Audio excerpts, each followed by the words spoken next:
বিক্ষোভ আর হাতাহাতির মধ্যে আত্মপ্রকাশ করল নতুন সংগঠন গণতান্ত্রিক ছাত্র সংসদ।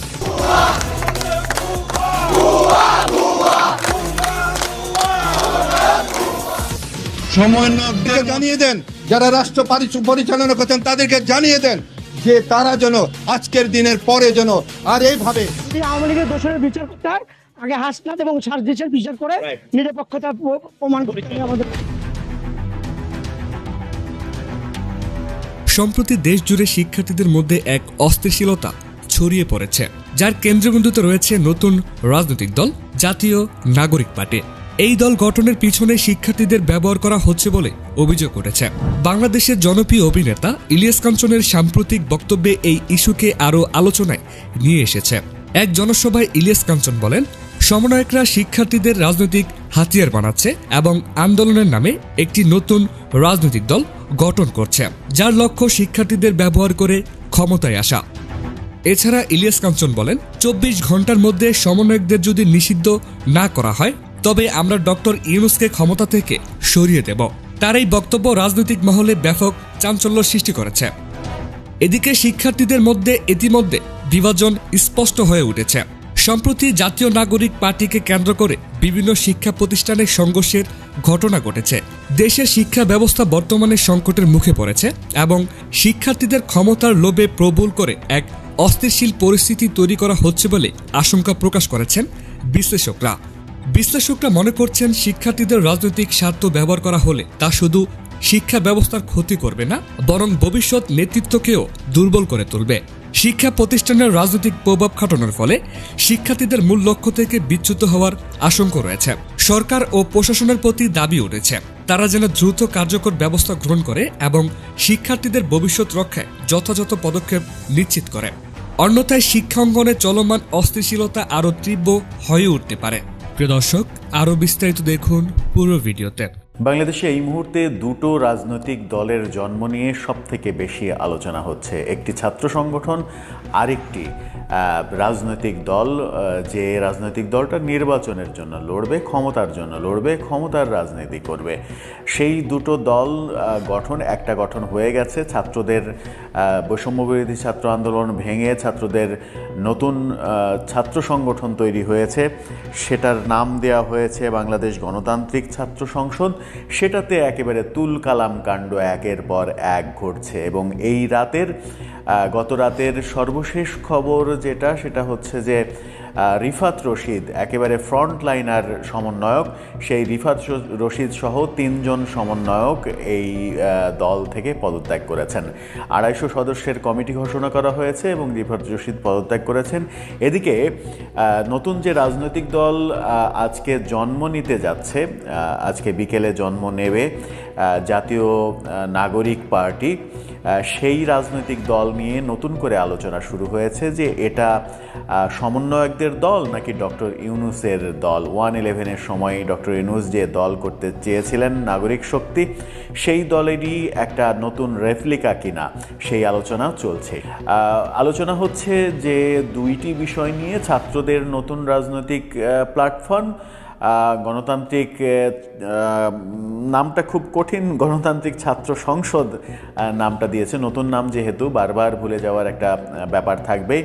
এরপরে যেটা আজকে জন্ম নিতে চলেছে সেটা হচ্ছে যে জাতীয় নাগরিক পার্টি। গণতান্ত্রিক ছাত্র সংসদ, সেই দলের মধ্যে তুলকালাম কাণ্ড শুরু হয়েছে। আমরা মারামারির ঘটনা দেখেছি জন্মের সময়ই, সেদিনই মারামারির ঘটনা ঘটেছে এবং পরদিন গত রাতে এই ভিডিও আপনারা যখন দেখছেন তখন বলা যায় যে গতকালকে, যেহেতু 28 তারিখ পড়ে গিয়েছে, 28 তারিখে আপনারা ভিডিওটি দেখছেন, গত রাতেই ঘটনাটা ঘটেছে। রিফাত রশিদ, অন্যতম ফ্রন্টলাইন সমন্বয়ক, তিনি পদত্যাগ করেছেন। তিনি সহ 3 জন এই কমিটি থেকে পদত্যাগ করেছেন এবং রিফাত রশিদ গণমাধ্যমে এবং ফেসবুক স্ট্যাটাসে স্পষ্ট করে জানিয়েছেন তাকে যে কমিটিতে যে জায়গায় রাখা হয়েছে সেই জায়গায় রাখার ব্যাপারে তার সঙ্গে কোনো আলোচনা করা হয়নি, তার মতামত নেওয়া হয়নি। আলোচনা করা হয়েছে কিন্তু সেই আলোচনা ফলপ্রসূ হয়নি। আলোচনা ফলপ্রসূ না হওয়া সত্ত্বেও তাকে সেই পদে দেয়া হয়েছে, অর্থাৎ তাকে যে পদ দেয়া হয়েছে সেই পদ তার পছন্দ নয়, তিনি পদত্যাগ করেছেন। অনেকে ভাবছিলেন যে রিফাত রশিদই এই দলের মূল দায়িত্বে আসবেন, কিন্তু বাকের মজুমদার এবং কাদের এই দুজনকে মূল দায়িত্বে রেখে দলের নাম যখন ঘোষণা করা হয়েছে তখন রিফাত রশিদ নিজের জায়গা থেকে পদত্যাগ করেছেন। এই পদত্যাগের ঘটনা, তিনি সহ 3 জন পদত্যাগ করেছেন। এই পদত্যাগের ঘটনায় গণতান্ত্রিক ছাত্র সংসদের ভবিষ্যৎ অন্ধকারের মতো হয়ে গেল। মারামারি দিয়ে শুরু, এবার পদত্যাগ, এর আগে একজন পদত্যাগ করেছেন, এবার 3 জন পদত্যাগ করলেন। এই পদত্যাগের লাইন আরও বাড়বে এটা নিশ্চিত। রিফাত রশিদ একেবারে স্পষ্ট করে বলেছেন যে এই দল শুধুমাত্র ঢাকা বিশ্ববিদ্যালয় কেন্দ্রিক হয়েছে। বৈষম্যবিরোধী আন্দোলনে সব ইউনিভার্সিটি, সব কলেজের অবদান রয়েছে। সেই ক্ষেত্রে ঢাকা বিশ্ববিদ্যালয়, 7 কলেজ, বেসরকারি বিশ্ববিদ্যালয়, সঙ্গে আরও অন্য বিশ্ববিদ্যালয়গুলো, জগন্নাথ বিশ্ববিদ্যালয়, জাহাঙ্গীরনগর বিশ্ববিদ্যালয়, এই বিশ্ববিদ্যালয়গুলোর প্রতিনিধিত্ব ঠিকভাবে না রেখে, বেসরকারি বিশ্ববিদ্যালয়ের প্রতিনিধিত্ব না রেখে, কলেজের প্রতিনিধিত্ব না রেখে যে দল গঠন করা হয়েছে সেই দলের সঙ্গে তিনি একমত নন। রিফাত রশিদের এই পদত্যাগ গণতান্ত্রিক ছাত্র সংসদের সামনে এগিয়ে যাওয়ার ক্ষেত্রে বড় ধরনের বাধা হবে। আবার আরেকটা আলোচনা চলছে যে এই সমন্বয়করাই কিছুদিন আগে, অর্থাৎ 24-এর শেষের দিকে ক্যাম্পাসে ছাত্র রাজনীতি বন্ধ করতে হবে এরকম পোস্টার লাগিয়েছিল, এরকম মিছিল করেছিল। যখন বিএনপি তাদের ছাত্রদল তাদের পোস্টার লাগাতে গিয়েছিল ঢাকা বিশ্ববিদ্যালয়ে, তখন তাদেরকে পোস্টার লাগাতে বাধা দিয়েছিল তারা, যে ক্যাম্পাসে রাজনীতি চলবে না, ক্যাম্পাসে রাজনীতি করা যাবে না। সেই তারাই আবার নতুন করে ছাত্র রাজনীতির দল গঠন করলো। এই প্রশ্নের উত্তরে বাকের মজুমদার বলেছেন যে তারা কখনোই ছাত্র রাজনীতির বিরুদ্ধে ছিলেন না, তারা নাকি ছিলেন লেজুর ভিত্তিক যে রাজনীতি সেই রাজনীতির বিপক্ষে। তো বৈষম্যবিরোধী ছাত্র আন্দোলন থেকে যে রাজনৈতিক দলটি হলো, সেই রাজনৈতিক দল কি জাতীয় নাগরিক পার্টি যেটা হচ্ছে সেই নাগরিক পার্টির সঙ্গে কাজ করবে না? তারা কি লেজুর ভিত্তিক রাজনীতি করবে না? জাতীয় নাগরিক কমিটির সমর্থক তারা হবে না? সেটা একটা বড় প্রশ্ন, সামনেই দেখা যাবে আসলে কি হচ্ছে। এদিকে জাতীয় নাগরিক পার্টি যেটা আজকে গঠন হতে চলেছে এবং বেশ রমরমা আয়োজনে ঘোষণা আসবে, এই পার্টির নাম ঘোষণা করা হবে আনুষ্ঠানিকভাবে জাতীয় নাগরিক পার্টি। সেই দলটা আসলে কার, সমন্বয়কদের নাকি ডক্টর ইউনূসের, সেই আলোচনা কিন্তু চলছে। সেই আলোচনা কোথা থেকে আসলো? এর আগে এই দলটির নাম আমরা আমাদের প্ল্যাটফর্ম থেকেই বলেছিলাম, যে নাম ফাইনাল হয়েছিল সেই নামটা ছিল জনশক্তি। অর্থাৎ ডক্টর ইউনূসের যে 111-এর দল, যে দলটাকে তিনি 3 মাসের মাথায় আবার বিলুপ্ত ঘোষণা করেছিলেন, নাগরিক শক্তি, সেই নাগরিক শক্তির শব্দ যে থাকবে এটা নিশ্চিত করেই আমরা বলেছিলাম। নাগরিক শক্তির থেকে শব্দ নিয়ে নাগরিক কমিটি, জাতীয় নাগরিক কমিটি করা হয়েছে। নাগরিক শক্তি শব্দ থেকে 2টো নাম তাদের মধ্যে চয়েসে ছিল, জনশক্তি এবং নাগরিক পার্টি।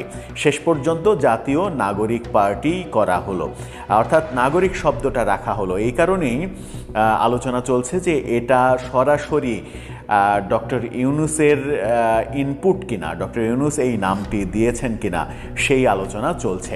এর আগে আমরা দেখেছি বিপিএল-এর টাইটেল সঙ্গে ডক্টর ইউনূস ইনপুট দিয়েছেন, সেটা নিয়ে নানা রকমের প্রচার করার চেষ্টা করেছিলেন বিসিবি সভাপতি এবং ক্রীড়া উপদেষ্টা আসিফ মাহমুদ সজীব ভুঁইয়া। ঘটা করে প্রচার করার চেষ্টা করেছিলেন যে আমাদের প্রধান উপদেষ্টা বিপিএল-এর থিম সঙ্গে ইনপুট দিয়েছেন। কি ইনপুট দিয়েছেন, কোন লাইনটা তার লেখা সেটা অবশ্য তারা বলেননি, শুধু বলেছেন যে ইনপুট দিয়েছেন।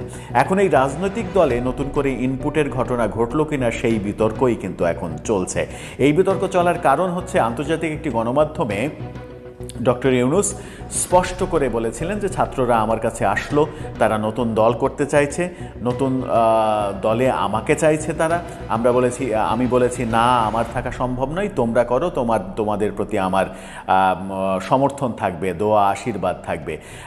তাদেরকে করতে বলেছি আমরা যতটুকু পারছি তাদেরকে সহযোগিতা করছি, একেবারে নিজের মুখে তিনি স্বীকার করেছিলেন। সেই ধারাবাহিকতায় আলোচনাটা চলে আসে যে জাতীয় নাগরিক পার্টি যেটা হচ্ছে, সেই নাগরিক শক্তি থেকে নাগরিক পার্টি, এই দলটা ডক্টর ইউনূসের দল কিনা, কিংবা ডক্টর ইউনূসের এই তত্ত্বাবধায়ক অন্তর্বর্তীকালীন সময় পার হয়ে যাওয়ার পরে এই দলের দায়িত্ব ডক্টর ইউনূস নিজেই নিয়ে নেবেন কিনা, সেই আলোচনা চতুর্দিকে চলছে। এখন যেহেতু আহ্বায়ক কমিটি হচ্ছে, এরপরে কাউন্সিলের মাধ্যমে সভাপতি, সাধারণ সম্পাদক নির্বাচিত হবে, সেই ক্ষেত্রে সভাপতি হিসেবে ডক্টর ইউনূসকে আবার দেখা যাবে কিনা, সেই বিতর্ক চতুর্দিকে শুরু হয়েছে। আদতে কোনটা ঠিক?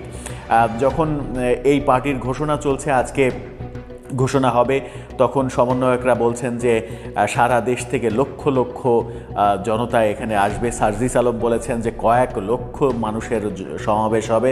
তো কয়েক লক্ষ মানুষের সমাবেশ যদি মানিক মিয়া অ্যাভিনিউতে হয়, তাহলে ঢাকা আজকে ঢাকা অচল হয়ে যাবে, ঢাকায় গাড়ি ঘোড়া চলাচল দুঃসাধ্য হয়ে যাবে নাগরিকদের জন্য। সেই কারণেই এর আগের ভিডিওতেও আমরা বলেছি যে কেন উন্মুক্ত জায়গায়, উন্মুক্ত রাস্তায় মানিক মিয়া অ্যাভিনিউয়ের মতো একটা ব্যস্ত জায়গায় কেন করতে হবে, যেখানে ফার্মগেট ঐতিহাসিক জ্যামের এলাকা, সেই জায়গায় কেন করতে হবে, সেই প্রশ্ন থাকছেই। কেন সোহরাওয়ার্দী উদ্যান কিংবা এরকম একটা মাঠে নয়, কেন ওপেন স্পেসে?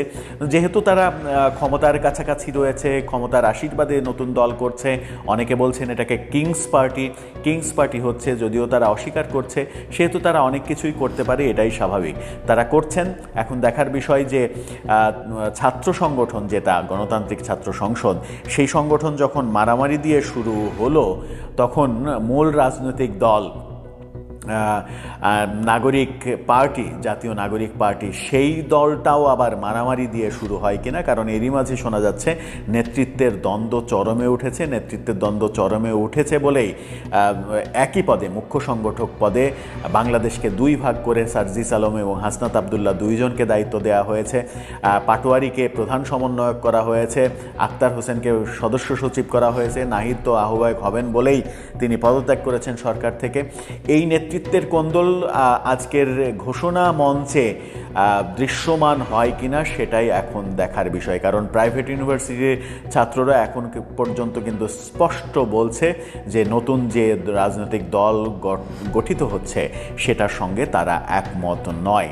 এখন দেখার বিষয় কি ঘটে আজকে, কি ঘটতে চলেছে আজকে। দর্শক, আপনার কি মনে হয় শেষ পর্যন্ত কি ঘটবে? ছাত্র রাজনীতির, ছাত্রর যে সংগঠন, সেটা মারামারি দিয়ে, এবং তারপরে পদত্যাগের নাটক চলছেই, শুরু হয়েছে মারামারি দিয়ে।